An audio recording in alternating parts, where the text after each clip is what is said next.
दोस्तों तेजस फाइटर विमान इस वक्त भारत के लिए सबसे शक्तिशाली प्रोजेक्ट बनकर सामने आ रहा है। शुरुआती दौर में ऐसा लगा था कि तेजस एक लिमिटेड सक्सेस बनकर रह जाएगा, लेकिन हाल ही में भारतीय वायुसेना की तरफ से नए ऑर्डर को लेकर दिए गए कंफर्मेशन के बाद ऐसा लगता है कि तेजस हमारे लिए सबसे सफल फाइटर जेट के तौर पर सामने आने वाला है। दरअसल दोस्तों कुछ समय पहले ये रिपोर्ट निकलकर सामने आई थी कि हिंदुस्तान एरोनॉटिक्स लिमिटेड और भारतीय वायुसेना एक साथ मिलकर अतिरिक्त 100 तेजस फाइटर विमानों की डील पर हस्ताक्षर कर सकते हैं, जो भारतीय वायुसेना के लिए मार्क 1A कैटेगरी के एडवांस तेजस विमानों का एक बड़ा बेड़ा तैयार कर देगा। और अब इसे लेकर आ रही लेटेस्ट रिपोर्ट से इस बात का पता चला है कि भारत तेजस विमानों की सप्लाई को सुनिश्चित करने के लिए अमेरिका से GE F404 IN20 इंजन को लेकर नई डील कर सकता है।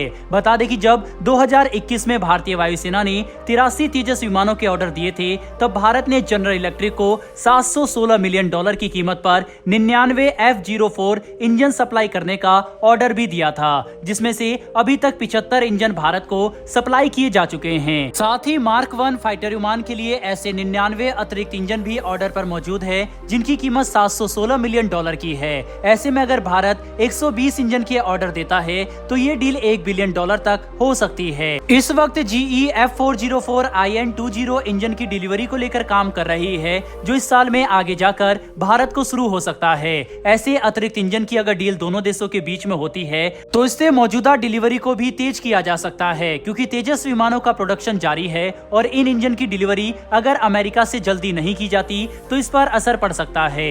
बता दें कि भारत के पास हर साल 20 से ज्यादा तेजस बनाने की क्षमता मौजूद है, जिन्हें हम अपनी जरूरत के हिसाब से और भी बढ़ा सकते हैं। हाल ही में F414 इंजन को लेकर भी अमेरिका के साथ भारत ने बड़ी डील साइन की थी, जिसके तहत हमें इस इंजन की 80% ट्रांसफर ऑफ टेक्नोलॉजी और लोकल प्रोडक्शन मिलेगा। ऐसे में तेजस में इस्तेमाल होने वाले F404 इंजन को लेकर भारत अमेरिका के साथ बड़ा समझौता कर सकता है, क्योंकि आने वाले कुछ सालों तक हमें इस इंजन की बड़ी रिक्वायरमेंट होगी। ऊपर से अगर तेजस के लिए कोई एक्सपोर्ट ऑर्डर मिलता है तो हमें ऐसे और इंजन की जरूरत होगी जिनकी सप्लाई के लिए जनरल इलेक्ट्रिक पहले से तैयार है। बता दें कि भारतीय वायुसेना द्वारा 100 तेजस के ऑर्डर को देखकर अब दुनिया भर के कई देश भारत से इसे खरीदने में रुचि दिखा रहे हैं। चाहे इजिप्ट हो या फिर अर्जेंटीना, सभी तेजस की क्षमता को लेकर अब पूरी तरह से कॉन्फिडेंट है और आगे जाकर भारत को इनकी सप्लाई के लिए कोई बड़ा एक्सपोर्ट ऑर्डर भी मिल सकता है।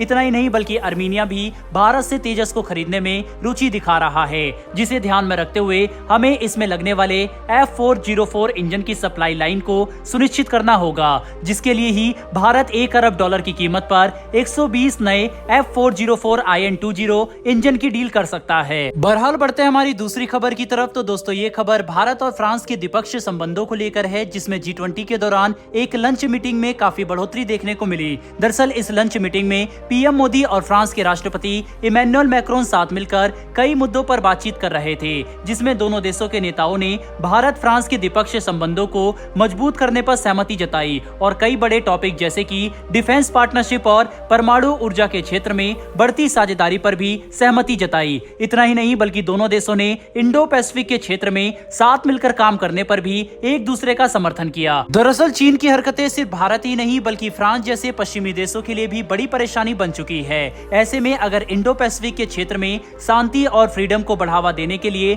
सभी देश साथ मिलकर काम करें, तभी चीन की इन आक्रामक नीतियों को काबू किया जा सकता है, जिसे लेकर भारत और फ्रांस शुरू से साथ मिलकर काम करने के लिए तैयार है। और इसी पर हमने दोनों देशों की सहमति की झलक इस मीटिंग के दौरान देखी। बता दें कि डिफेंस के क्षेत्र में भारत फ्रांस के साथ मिलकर पहले ही एडवांस इंजन टेक्नोलॉजी पर काम कर रहा है, जिसके तहत दोनों देश एक 110 किलो न्यूटन क्लास के नए इंजन को विकसित कर रहे हैं, जिसका इस्तेमाल हम अपने 5वीं पीढ़ी के फाइटर विमान में करेंगे। बड़ी बात तो यह है कि ये इंजन इतना एडवांस होगा कि इसकी इंटेलेक्चुअल प्रॉपर्टी राइट्स भी भारत के पास होंगी, ताकि इसका इस्तेमाल हम अपने 6ठी पीढ़ी के फाइटर विमानों में भी कर सके। ऐसे में अब फ्रांस न्यूक्लियर एनर्जी के क्षेत्र में भी भारत के साथ अपनी साझेदारी का विस्तार करना चाहता है, जो दोनों देशों के लिए काफी अच्छा होगा। बहरहाल दोस्तों इस वीडियो में इतना ही। इस विषय के ऊपर आपकी क्या राय है कमेंट बॉक्स में लिखकर जरूर बताइएगा। साथ ही अगर आपको ये इन्फॉर्मेशन और वीडियो पसंद आई हो तो वीडियो को लाइक करके हमारी आने वाली डेली ऐसी वीडियो के लिए चैनल को सब्सक्राइब कर बेल नोटिफिकेशन जरूर दबा लें। फिर मिलेंगे ऐसी एक नई वीडियो के साथ। धन्यवाद। जय हिंद।